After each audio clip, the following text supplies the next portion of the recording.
সারা রাজ্যের সাথে সাথে শিল্পাঞ্চলে অত্যন্ত শ্রদ্ধার সাথে পালিত হলো ঈশ্বরচন্দ্র বিদ্যাসাগরের 202তম জন্মজয়ন্তী। বৃহস্পতিবার এই উপলক্ষে আসানসোল কোর্ট মোড় স্থিত ঈশ্বরচন্দ্রের মূর্তিতে মাল্যদান করেন আসানসোল পৌর নিগমের chairman Amarnath Chatterjee, MMIC Gurudas Chatterjee, councillor Babita Das সহ আসানসোল পৌর নিগমের বিভিন্ন আধিকারিকরা। কালকে একটা গাছ কাটাতে হবে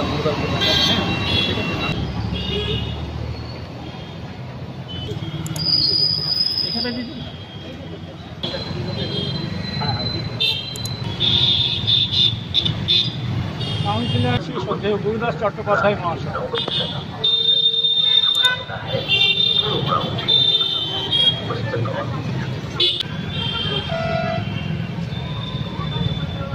গ্রিন আসানসোল, ক্লিন আসানসোল। বিদ্যাসাগরের জন্মদিবস উপলক্ষে আমাদের অফিস স্টাফ, এর আগে চেয়ারম্যান, আমাদের দুই কাউন্সিলর ববিতা দাস এবং দিলীপ বড়াল মহাশয় উপস্থিত আছেন আমাদের অফিসিয়াল সব স্টাফরা।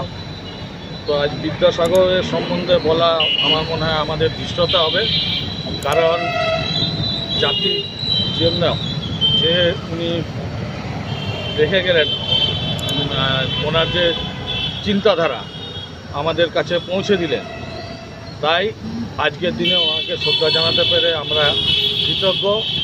ওনার হাত ধরে অনেক কিছু আমাদের প্রজন্ম পর প্রজন্ম অনেক কিছু শিক্ষা লাভ করবে এবং ওনাকে জানবে।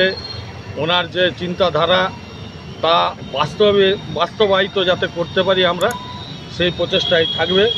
আগামী দিনে আসানসোল কর্পোরেশন সবই মনীষীদের মাল্যদানে, মৃত্যু এবং জন্মদিনে উপস্থিত থাকেন। আগামী দিন এই ধারা কিন্তু অব্যাহত থাকবে। ধন্যবাদ। অমরনাথ চট্টোপাধ্যায় মহাশয়কে দু এক কথা বলার জন্য অনুরোধ করছি। দেখুন, বিদ্যাসাগর তো চির নতুন। বিদ্যাসাগরকে এখনও আমরা পড়ে শেষ করে উঠতে পারিনি এবং জেনে শেষ করতে পারিনি। বিদ্যাসাগর যে কথা তখন বলেছিল, নারী শিক্ষার কথা বলেছিলেন এবং সেই সময়ে স্কুলের শিক্ষার কথা বলেছিলেন, বারবার সমস্ত মানুষের শিক্ষার কথা বলেছিলেন, স্কুল প্রতিষ্ঠা করার কথা বলেছিলেন। তো আজকে আমরা দেখতে পারি সেগুলো আমাদের প্রত্যেকের কিন্তু বিশেষভাবে প্রয়োজন হয়ে পড়েছে এখনও। আর আমরা ওনার যে সামাজিক যে সমস্ত অবদান সেগুলো তো আমরা জানি।